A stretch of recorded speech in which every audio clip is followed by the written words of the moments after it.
Mateus, capítulo 5, a partir, meus irmãos, do primeiro versículo, palavra do Senhor, nós vamos fazer a leitura.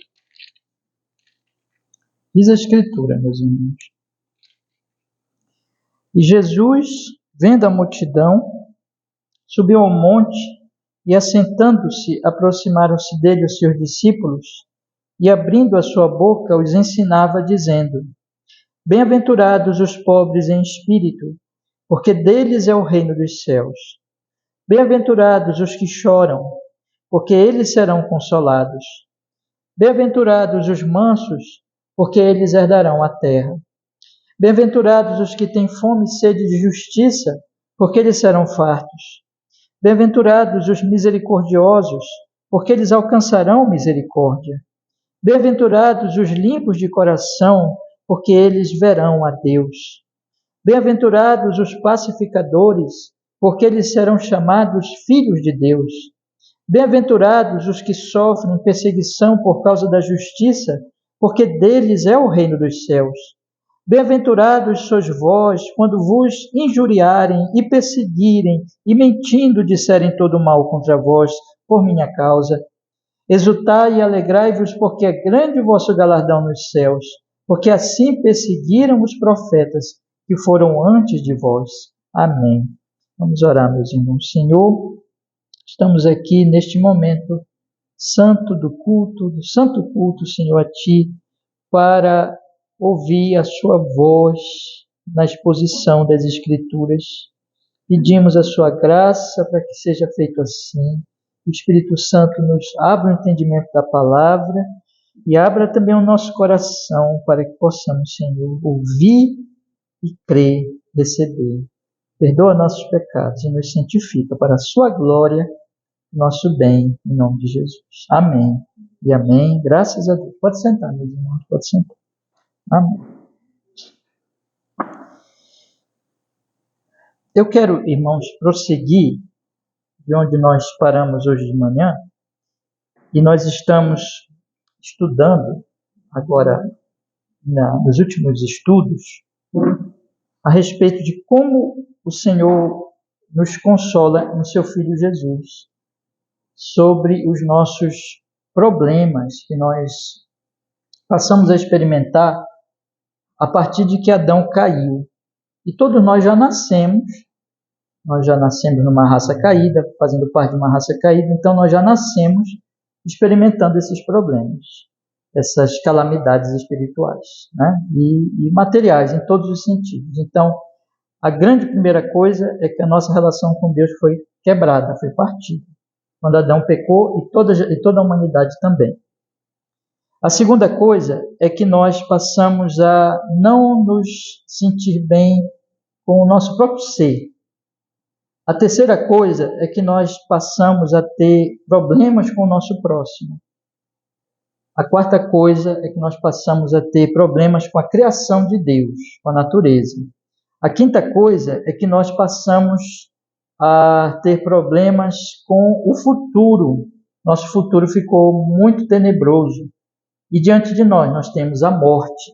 Mas ainda existe uma sexta coisa que tem a ver também com o futuro, que é a dúvida do ser humano quanto à sua eternidade. Ele se sente totalmente inseguro. Então, esses problemas estão enraizados na humanidade desde a queda. E todos nós temos experimentado isso. E os homens experimentam isso, conforme nós temos estudado também nessa série, porque eles ouviram a serpente e eles acreditam na serpente até hoje. Tendo se envolvido nesses problemas todos, os homens não deixaram de acreditar na serpente, mas eles tentam resolver esses problemas pela mentira da serpente. E a mentira básica da serpente, irmãos, é aquela quando o diabo disse para Eva: sereis como Deus. Então os homens substituíram a Deus por si mesmos. E eles acreditam, então, Adão acreditou com a Eva que estando no paraíso, onde Deus estava presente, onde o paraíso significa, em primeiro lugar, que Deus está presente e que o homem tem comunhão com Deus, ele precisava de outro paraíso, o paraíso da autonomia humana. Tendo ele, então, se envolvido nessa tragédia toda, nessa calamidade toda, que não é paraíso, ele ainda continua acreditando que ele pode construir um paraíso para si, para a humanidade, pelos seus próprios esforços, sem a graça e sem a misericórdia de Deus sobre a sua vida. Então ele vive nesse mundo tentando achar consolo para todas essas coisas que eu citei aqui no início, que nós temos estudado, por si mesmo, mas ele não consegue. Ele não consegue de jeito nenhum. Então, irmãos, o Evangelho, ele vem nos trazer o verdadeiro consolo. Por quê?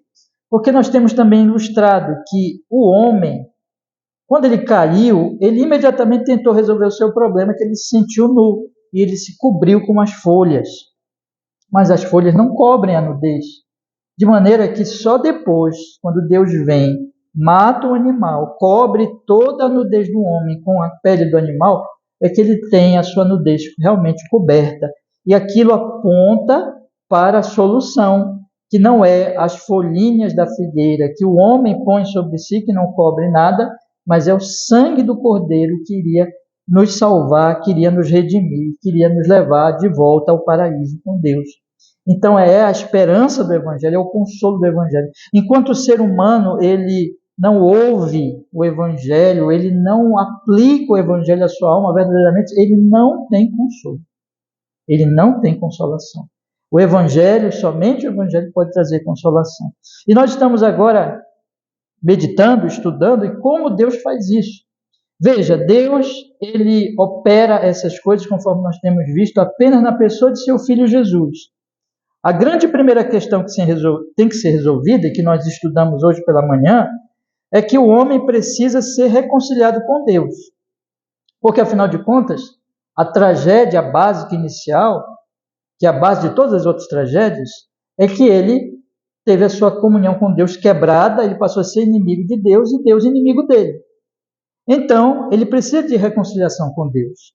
Ele precisa perceber que ele tem uma miséria que é a pior das misérias, que é exatamente o pecado.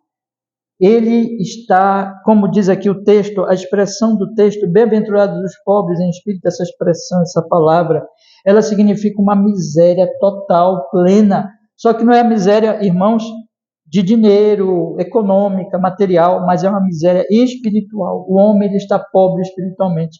Ele pode ter o que ele tiver, mas ele está pobre espiritualmente. Então, em primeiro lugar, ele tem que se conscientizar da sua miséria espiritual, de que o grande problema dele é o pecado e é a afronta a Deus. Então, ele chora, ele se arrepende. E ele, então, é consolado. Mas é consolado de que maneira? É consolado no sangue de Jesus. É consolado porque, como o apóstolo Paulo diz em Romanos capítulo 5, justificados por mediante a fé, nós temos paz com Deus.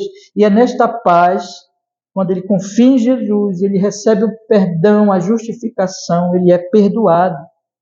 Ele, então, é consolado. A esse homem pertence o reino dos céus. A esse homem, como eu falei aqui pela manhã, ele é consolado naquela questão de que ele olha, é o que a Santa Ceia expressa domingo que vem, eu disse aqui domingo que vem de manhã, próximo domingo, nós vamos fazer a ceia do Senhor aqui na igreja.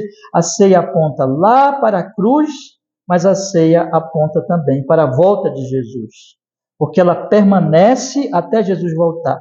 Mas a ceia, ela é realizada no presente, de maneira que no presente, este homem, ele tem consolo, passe o que ele passar, porque ele está em paz com Deus, porque Jesus, ele pode comer da carne de Jesus, beber do sangue de Jesus pela fé, e é isso que a ceia simboliza, né?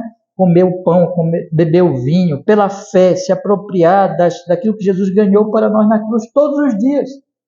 E isso é um processo, como nós vimos aqui de manhã. Ele vai continuar se arrependendo, porque ele é um pecador ainda em estado de santificação. Ele está sendo santificado, ele é um barro que está sendo ainda preparado. Então ele peca ainda. E ele continua sendo conscientizado desse pecado, ele continua vendo esse pecado. Gradativamente ele vai mostrando mais e mais das suas imperfeições. E ele vai se arrependendo e ele vai sendo consolado, porque ele vai sendo perdoado, ele vai crescendo na graça, crescendo na fé. Isso é um processo. Então, o choro, a consciência da pobreza e o choro não é só no início, irmãos, mas é uma continuidade. Então, o grande primeiro consolo é esse. Se nós estamos nesse estado, significa que já está tudo bem. Significa que, se eu estou em paz com Deus, eu posso morrer hoje, não tem problema nenhum. O apóstolo Paulo, ele diz assim, para mim o viver é Cristo e morrer é lucro. Eu posso dizer com Davi, o Senhor é meu pastor, nada me faltará. Eu já estou em paz com Deus, então não importa o que aconteça, já está tudo bem. Né? Eu até citei para vocês uma frase de uma irmã, que ela sempre diz ou dizia, né, porque eu ouvi isso de um pastor, que essa irmã muito doente, e passava assim, e sofria muito com essa doença. E quando perguntava para ela, irmã, como você está hoje? Ela respondia, está tudo bem, porque eu vou ressuscitar. Né? Eu vou ressuscitar. Então, porque Jesus ressuscitou, então está tudo bem. E eu vou ressuscitar porque Jesus, ele ressuscitou para me trazer nova vida, para me trazer perdão, justificação. Então, meus irmãos, esse é o consolo do Evangelho. Só que agora, eu quero, no estudo de hoje, começar a olhar de maneira, com a graça de Deus, inclusive, bastante prática, em como esse consolo ele se aplica aos nossos problemas que nós enfrentamos. Hoje eu citei rapidamente de manhã a diferença entre o ímpio e o cristão sobre essas coisas, ou seja, em relação a Deus, em relação a si mesmo, em relação ao seu próximo, em relação à natureza, em relação à morte, em relação ao juízo, em relação ao futuro.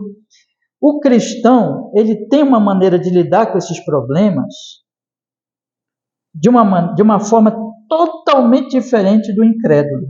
E por isso só ele é consolado. É assim, é a diferença entre a noite e o dia e a noite. Eu quero chamar a atenção de vocês aqui hoje à noite, meus queridos irmãos, para que você aplique isso à sua vida. Eu quero lhe perguntar hoje à noite, você tem aplicado o Evangelho às suas dores? Aos seus sofrimentos? Porque todo mundo aqui sofre. Eu sofro, vocês sofrem. Nós vamos sofrer. Faz parte da vida. Mas a questão, a grande pergunta aqui que eu quero trazer para vocês nessa série, e a nossa reflexão é se nós temos aplicado o Evangelho às nossas dores. Ou se nós, mesmo sendo crentes, porque nós ainda somos imperfeitos, nós podemos ainda estar tentando nos consolar imitando os incrédulos, imitando as pessoas que ainda não conhecem o Evangelho. Porque os incrédulos, eles têm as consolações deles. É tudo paliativo, é tudo falso. E muitas vezes nós cristãos estamos imitando os incrédulos no nosso dia a dia, na nossa vida cotidiana, nas nossas relações com os outros, as nossas lutas, enfermidades e outros problemas que nós passamos. Nós não dizemos, por exemplo, como essa irmã, eu vou ressuscitar. Nós muitas vezes esquecemos de aplicar a ressurreição de Cristo às nossas doenças, às nossas dores, às nossas dificuldades. Nós agimos igual aos outros. E com toda sinceridade, há tão pouca aplicação do Evangelho entre cristãos professos em nossos dias hoje que as pessoas nem se sentem atraídas por esse cristianismo. Alguns chegam até a dizer, eu nem quero ser cristão, porque cristão é pior que eu. Isso é uma vergonha tão grande para nós, irmãos, que professamos o cristianismo, mas é uma falta de consciência, no pior dos casos, uma falta até de conversão, às vezes as pessoas nem são convertidas ainda. É o pior que pode acontecer no caso desse, mas nesse caso é se arrepender mesmo, é crer em Jesus e se voltar para Deus. No entanto, mesmo pessoas convertidas, elas podem experimentar uma falta de aplicação do Evangelho às suas dores e ficar reagindo como o mundo reage. Pense em tudo que eu vou lhes falar hoje à noite e nos próximos estudos, né? Eu queria ter feito esse estudo em janeiro, tudinho, né? Mas não deu. Acho que eu vou pegar hoje, mais outro domingo. Talvez mais um domingo ainda, tá? Vocês têm paciência para completar esses assuntos e aí a gente fecha a série e volta às exposições normais da igreja. Mas eu quero pedir para você, com a graça de Deus, eu quero pedir também para vocês orarem pelos seus irmãos, para que você medite nisso e aplique o Evangelho à sua alma. Meu querido irmão, eu quero lhe fazer uma pergunta. Como você pode estar bem consigo mesmo? consigo mesmo. Eu disse para vocês que uma das coisas que a queda ela trouxe para nós é que nós nos sentimos mal no nosso próprio ser. Nós temos um problema em que nós percebemos que tem coisa errada conosco. Coisa errada conosco. Então, eu quero agora olhar para vocês lá para Gênesis de novo. Gênesis é sempre a base, né, de tudo. Vamos dar uma olhadinha lá para o capítulo 3 de novo. E vamos observar o que aconteceu com Adão logo depois da queda. E eu quero que vocês pensem na seguinte pergunta: como Adão passou a sentir o próprio Adão? Como Adão passou a perceber o próprio Adão? Ele passou a sentir a si mesmo, perceber-se, né? Perceber a si mesmo. E aí, nós vamos ter a primeira resposta logo depois da queda. O texto diz, Adão e a Eva, né? O texto diz aqui em Gênesis 3, só abrir aqui direito para eu abrir aqui errado Êxodo, mas Gênesis 3, o texto diz, irmãos, que no versículo 7 do capítulo 3 de Gênesis, então foram abertos os olhos de ambos e conheceram que estavam nus e coseram folhas de figueira e fizeram para si aventais. É muito interessante, porque eles estavam nus o tempo todo. Olha agora, né? Mas eles não sentiram mais bem com a nudez. Eles olharam e conheceram que estavam nus e ficaram envergonhados. Quer dizer que agora eles têm um problema com seu próprio corpo, com seu próprio ser. O homem ele passa a experimentar isso, irmãos. Ele não sente bem consigo. Ele percebe que tem coisa errada consigo. Ele não tem uma paz, ele não tem uma tranquilidade, parece que tem uma turbulência nele. Eu vou lembrar do que Jesus diz lá em João, capítulo 14, quando o Senhor Jesus diz assim: não se turbe o vosso coração. Credes em Deus, crede também em mim. Significa ali que ele está falando para os discípulos dele que apesar do que eles vão passar externamente, porque Jesus ali em todo aquele capítulo dos 14, 15 e 16, ele vai falar muita coisa que eles vão sofrer, eles internamente estivessem tranquilos. Mas Jesus sabe que naturalmente eles não são tranquilos, senão Jesus não falava isso. Se eles não tivessem nenhuma turbulência interna, Jesus não diria não se turbe. Porque Jesus sabe que naturalmente nós somos turbulentos.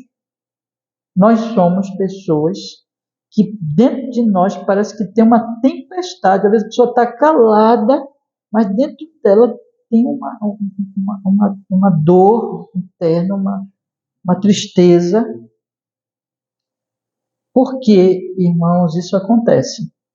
Por que nós somos pessoas assim? Por que isso acontece conosco? Por que nós nos sentimos bem com os nossos desejos? Nós nos sentimos bem com as nossas próprias vontades. E nós percebemos que tem uma guerra entre a nossa vontade e o nosso desejo. São duas coisas diferentes, né? Eu posso querer uma coisa, mas eu não estou desejando aquilo. Eu posso querer fazer uma coisa, mas o desejo me leva para o outro lado, o oposto. Então tem uma guerra dentro de nós. Ele percebe que ele tem talentos, mas aqueles talentos, sabe, parece que não cumprem um papel bom. Parece que está fora do lugar. Tem alguma coisa errada com aqueles talentos. Ele percebe que as suas palavras são muito inadequadas. Que tudo nele está distorcido, está errado. Ele tem essa sensação. Só que o homem ímpio não sabe o que é isso, ele não compreende o que é isso. Ele não consegue entender o real problema dele, porque ele se sente nu, tá? Eu quero sugerir para vocês que o texto, ele mostra para nós claramente o que estava errado com Adão em relação ao próprio Adão. Porque o texto ele vai dizer o seguinte, irmãos, que logo em seguida, veja, tem algumas coisas que acontecem aqui que são muito importantes, muito significativas. Primeiro, o texto diz que ele se sente nu, né? No versículo 7. Mas em seguida, é muito importante isso, o versículo 8 diz que eles ouviram a voz do Senhor. Deus que passeava no jardim pela viração do dia. E esconderam-se. Esconderam-se. Adão e sua mulher da presença do Senhor Deus que entre as árvores do jardim. E Deus chamou, onde estás? Aí Adão responde, ouvi a tua voz e temi porque estava nu.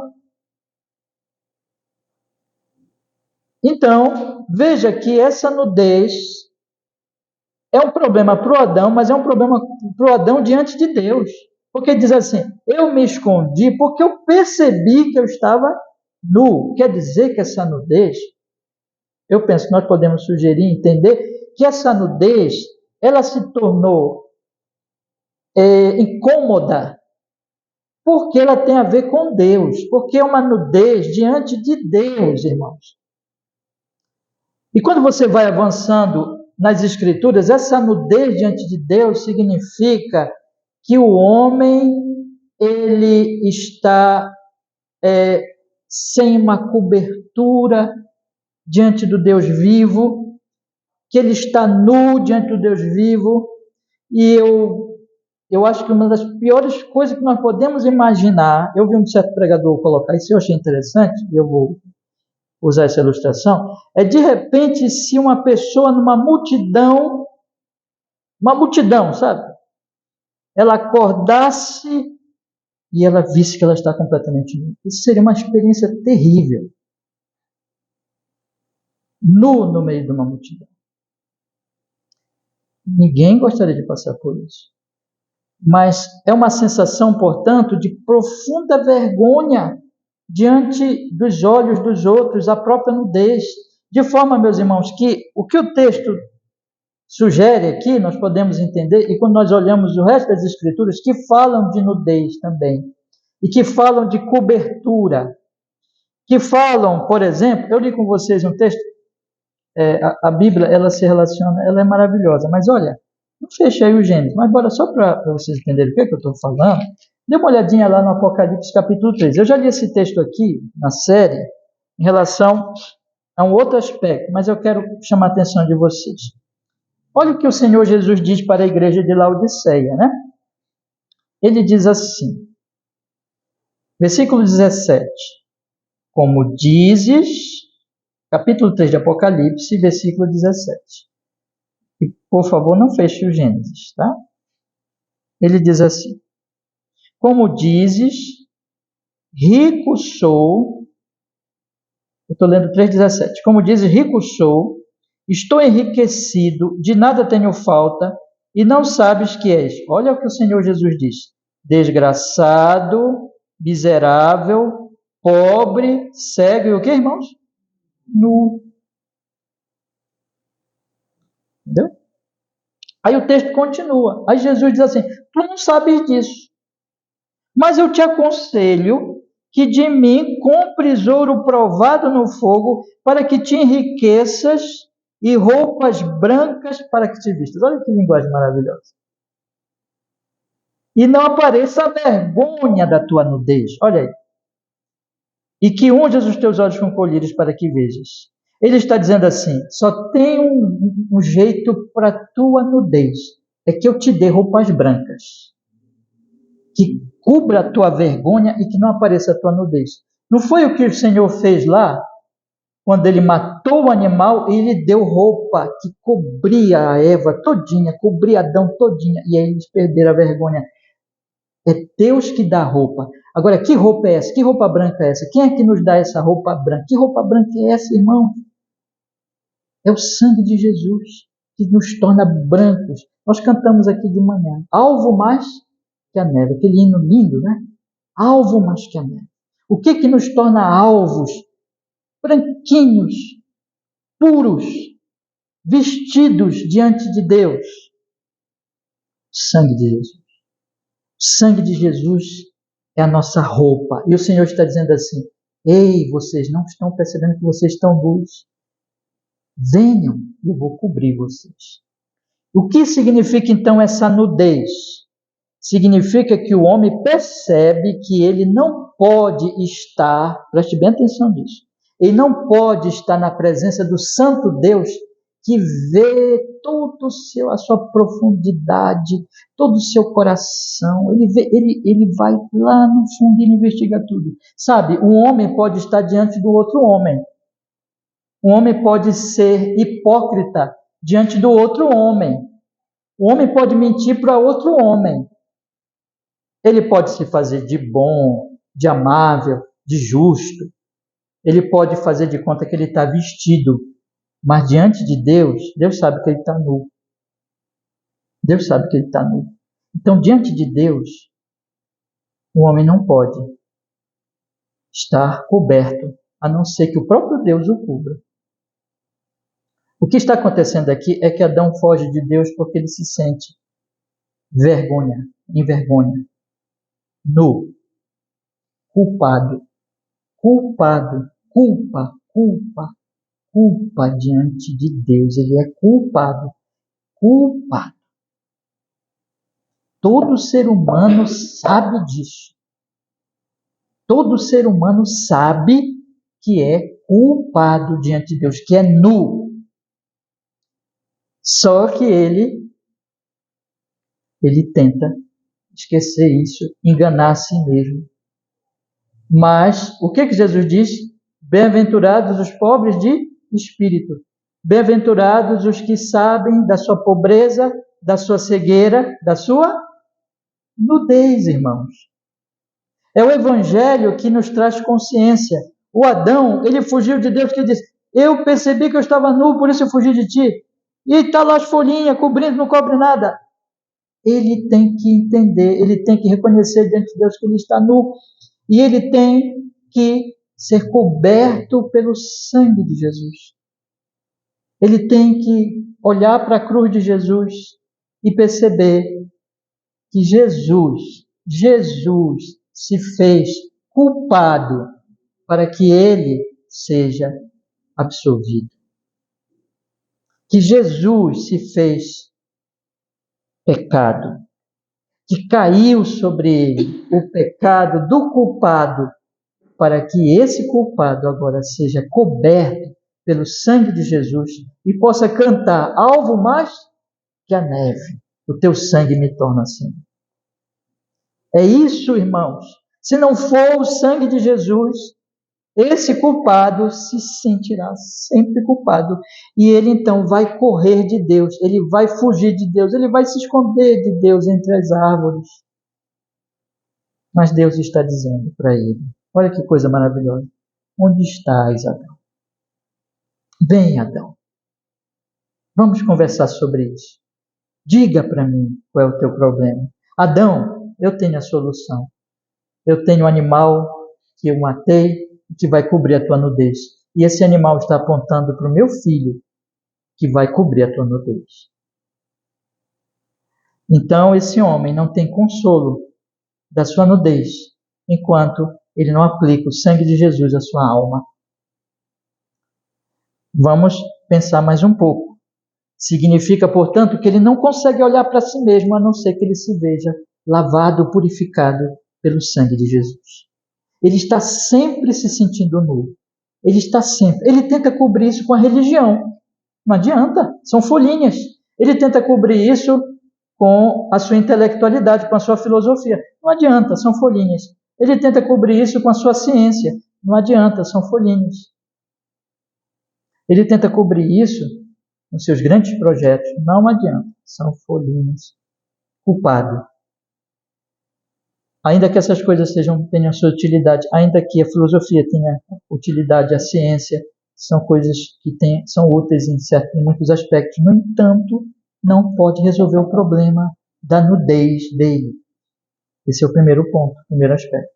Mas tem um outro aspecto que tem a ver com a inadequação dele consigo mesmo. Em primeiro lugar, nudez. Em primeiro lugar, o fato de que ele se sente culpado, mas tem outra coisa aqui que o texto de Gênesis vai mostrar para nós. O que é, meus irmãos?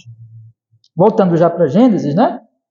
O texto vai nos dizer que Deus chamou Adão: onde estás? Onde estás, Adão? E ele diz assim: ouvi a tua voz soar no jardim, versículo 10 do capítulo 3 de Gênesis, porque estava nu e escondi-me. Então, o Senhor continua e vai a ele e diz a ele assim: quem te mostrou que estavas nu? Comeste tu da árvore que te ordenei que não comesses? Preste bem atenção na pergunta de Deus. Porque Adão, aliás, porque Deus, ele quer mostrar por que Adão se sente nu. Ele quer mostrar para o Adão por que ele está assim, com essa vergonha e com essa culpa. Deus, ele chama o homem para a responsabilidade. Ele diz para o homem assim: primeiro ele diz para o homem: onde estás? Segundo ele diz para o homem: comeste do fruto que eu te proibi? Primeiro ele chama a atenção do homem para o fato de que o homem está se escondendo de Deus, porque ele se sente o quê? Nu, culpado. Depois Deus quer mostrar para ele a essência dessa vergonha, a essência dessa culpa na pergunta. A pergunta essencialmente é: tu pecaste contra mim? Eu te dei uma lei. Eu disse assim: podes comer de todas as árvores, de todos os frutos deliciosos, só não come dessa aqui que está no meio do jardim. Porventura, tu comeste dela, exatamente dela, porque tu estás te sentindo vergonha. Será então que foi isso que fizeste, Adão? O que é que Deus está dizendo? Deus está dizendo assim: Adão, perceba qual é o problema da tua vergonha, qual é o problema da tua culpa. É que tu és pecador, é que tu pecaste contra mim. A culpa, a vergonha, a nudez significa que quebraste a minha lei. E então, o que Adão responde, meus irmãos? A resposta de Adão, ela é muito ilustrativa para todas as respostas que nós damos a Deus. Porque, basicamente, enquanto nós não... enquanto não acontece conosco a primeira bem-aventurança, que é bem-aventurados os pobres de espírito, e depois, enquanto não acontece conosco a segunda bem-aventurança, que é bem-aventurados que choram, nós estamos fazendo isso aqui que Adão fez. Primeira coisa que nós estamos fazendo, nós estamos fugindo de Deus. Porque nós, sentindo-nos culpados, nós queremos nos esconder nas árvores e achar aquele lugar escurinho, para nós não sermos o quê? Não sermos questionados na nossa culpa. Você lembra que o Senhor Jesus diz lá em João capítulo 3? Vamos lembrar? A luz veio ao mundo e os homens amaram mais as trevas do que a luz. Por quê, irmãos? Porque as suas obras eram más. Irmãos, está aqui, ó, esse ambiente está bem iluminado. Eu olho para vocês, eu vejo a cor da roupa, eu vejo a face de vocês, eu vejo o corpo de vocês. Mas se o Fabinho, por exemplo, chegar ali naquele interruptor e apagar essas lâmpadas, eu não enxergo mais nada. E aí, a pessoa, colocando aqui na minha ilustração, pode ficar nua à vontade, né? Percebe a associação? A nudez, ela procura as árvores. A nudez, ela procura as trevas. Mas não resolve a nudez. Apenas encobre a nudez. Então, a primeira coisa que Adão faz é correr para as árvores. Mas a segunda coisa que ele faz é, já que Deus o confronta, já que Deus põe agora a lei diante dele, e a luz vem e brilha e procura brilhar sobre ele, de maneira que aqui, na verdade, Deus está infundindo sobre Adão a sua luz, a sua, digamos, inquirição, porque o texto lá de João diz: eles vão para as trevas para que seus pecados não sejam inquiridos, repreendidos, para que eles não sejam questionados nos seus pecados. Questione uma pessoa que está muito errada, veja como ela reage. Questione. Pergunte para a pessoa: sobre os seus erros e veja como ela reage. A tendência de cada um de nós é fugir da responsabilização. Por quê? Porque nós somos... Agora vamos chegar ao ponto. Nós nos sentimos deuses. E aí, irmãos, quando Deus confronta o Adão e diz, por quê? Por que estás nus? Pecaste. E Deus está dizendo, em outras palavras, Adão, você reconhece que é culpado, você reconhece que pecou contra mim, você reconhece que quebrou a minha lei. Aí Adão, ele dá uma resposta que ilustra muito a nossa atitude normal. E deixa eu falar uma coisa, meu querido irmão, mesmo você crente, você talvez não esteja se sentindo consolado porque você está dando essa resposta para Deus. Preste bem atenção no que eu estou lhes dizendo hoje à noite. Preste atenção se você não está dando essa resposta para Deus. Porque o que Adão vai falar agora é o que nós falamos quando nós estamos teimando e não nos arrepender dos nossos pecados.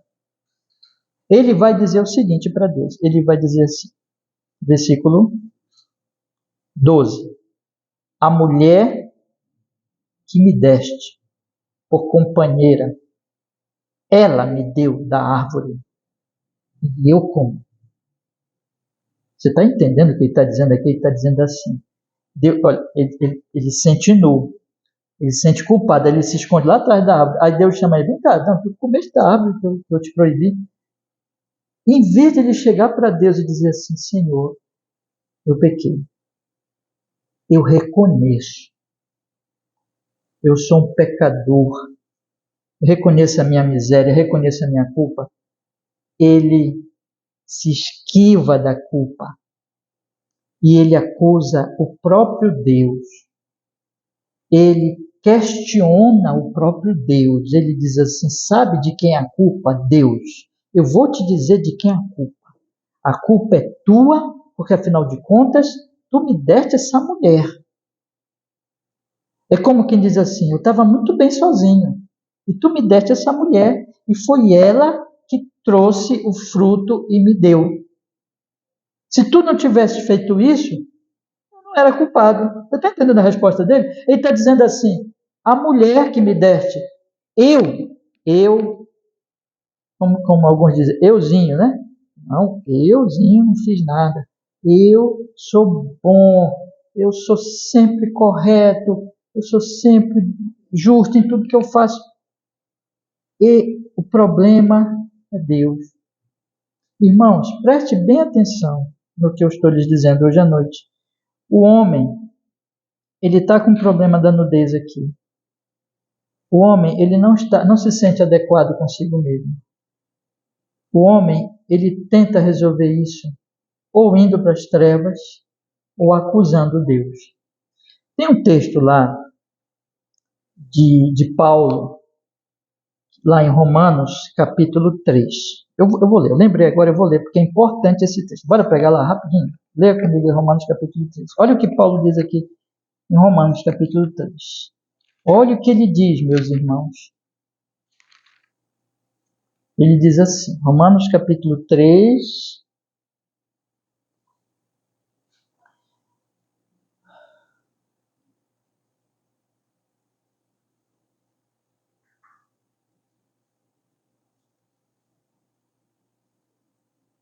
Ele diz aqui, capítulo 3, versículo 19. Olha o que ele fala.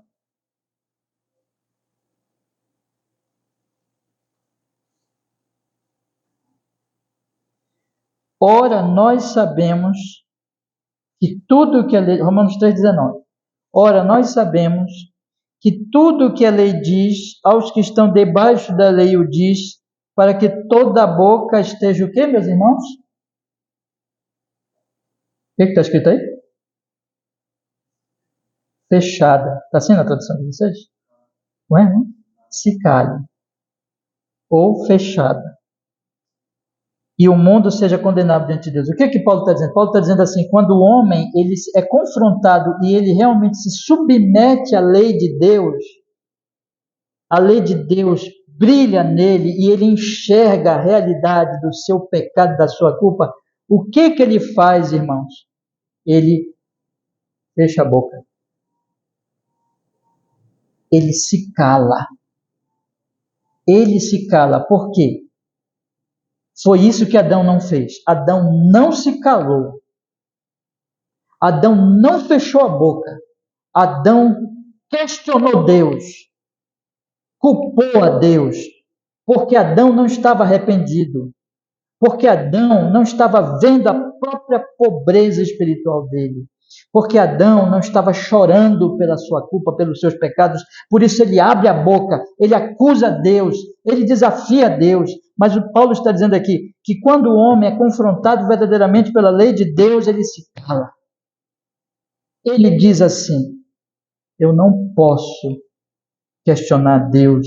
Eu reconheço o meu pecado. Eu reconheço a minha culpa. Eu pergunto a você, meu irmão, minha irmã que está aqui, em relação aos seus pecados, você tem feito isso? Você tem feito, você tem se calado diante de Deus, ou quando Deus lhe confronta, você está fazendo como Adão. Você está dizendo, você está achando justificativa, você está culpando o próprio Deus por alguma coisa, ou você está culpando outra pessoa, pode ser a sua Eva. Sua Eva pode ser a sua esposa, seu marido, pode ser o pai, a mãe, pode ser,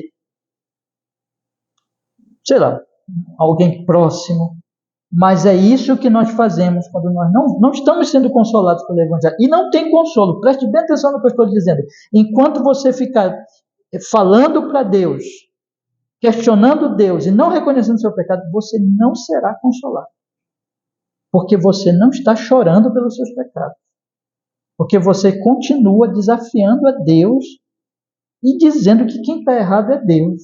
E dizendo que Deus que é culpado em algum sentido, de alguma forma. Mas Paulo diz aqui, olha, quem é confrontado, quem realmente entende, toda a boca se cala. Judeu ou gentil se calam. Porque eles sabem que pecaram.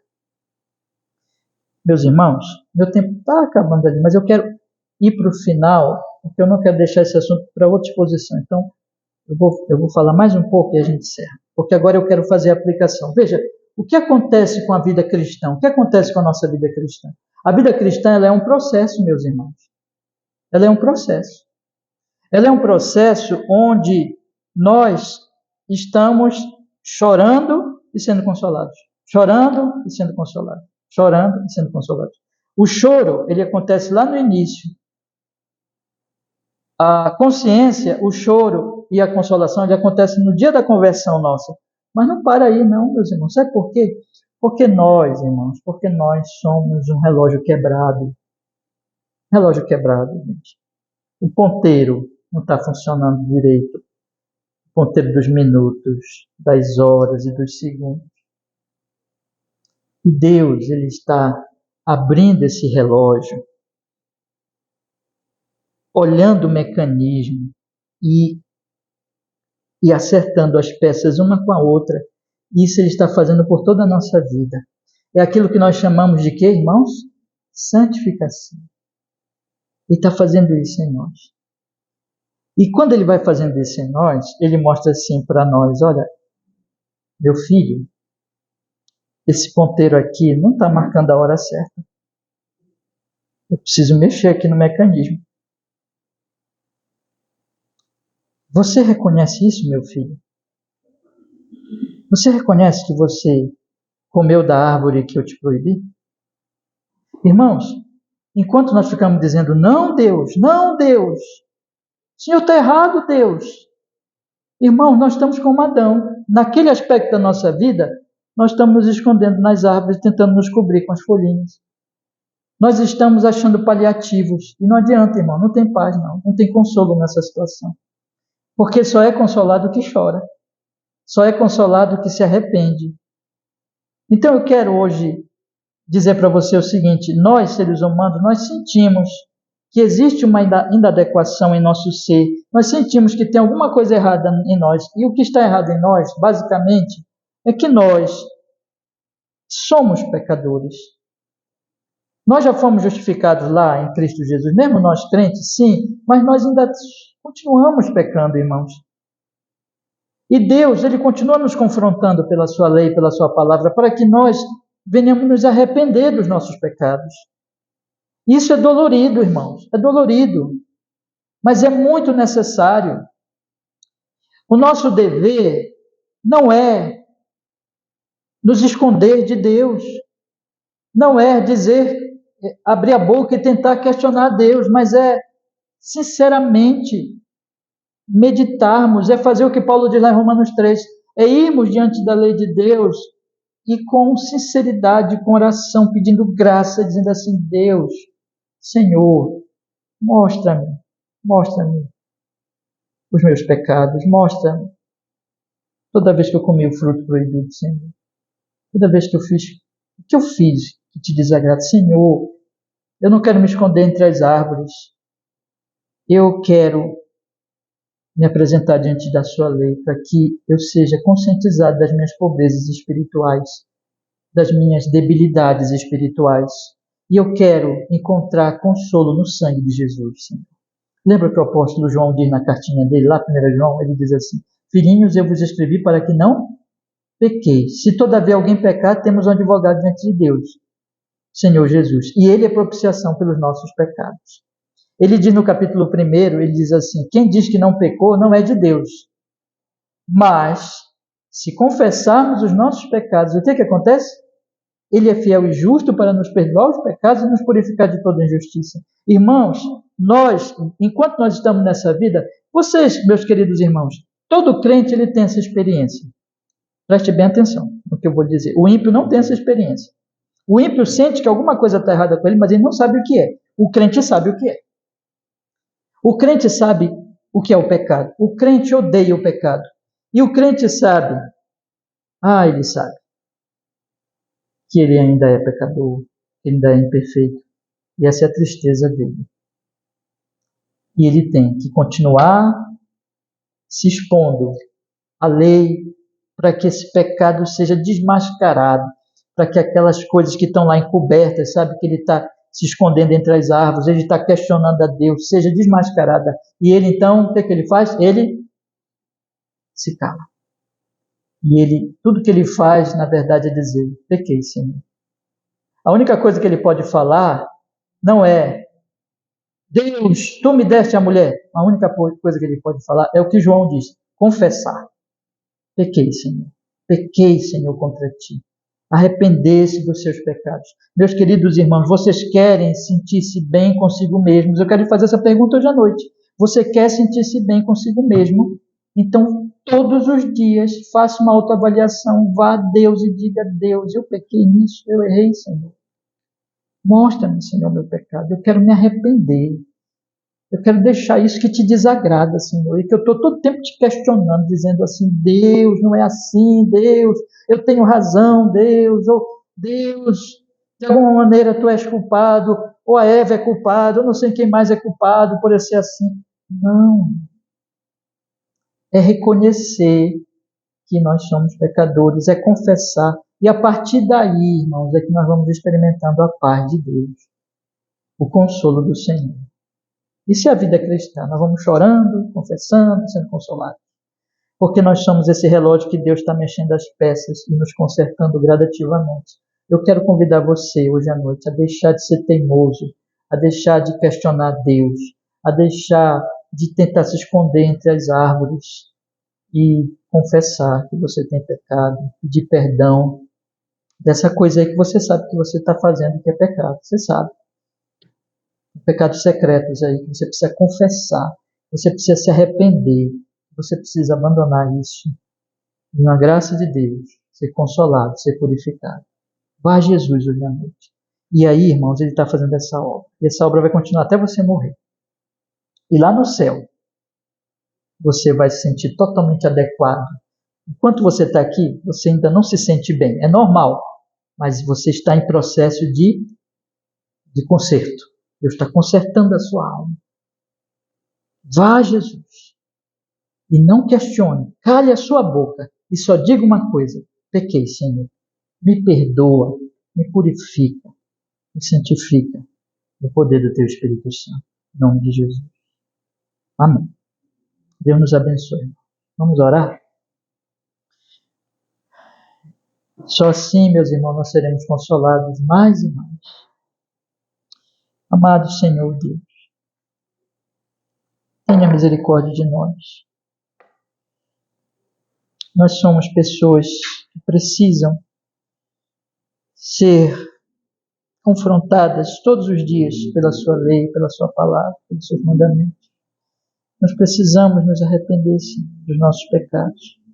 Há uma grande obra a ser feita, nós somos imperfeitos, mas pedimos, faça essa obra na nossa vida, Senhor.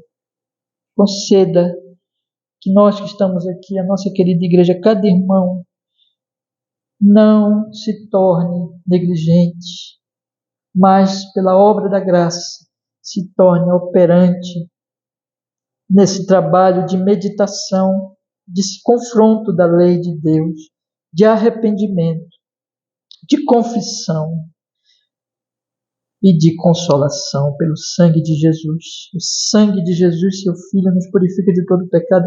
Que nós nos arrependamos, Senhor. Que nós, pela sua graça maravilhosa, confessemos.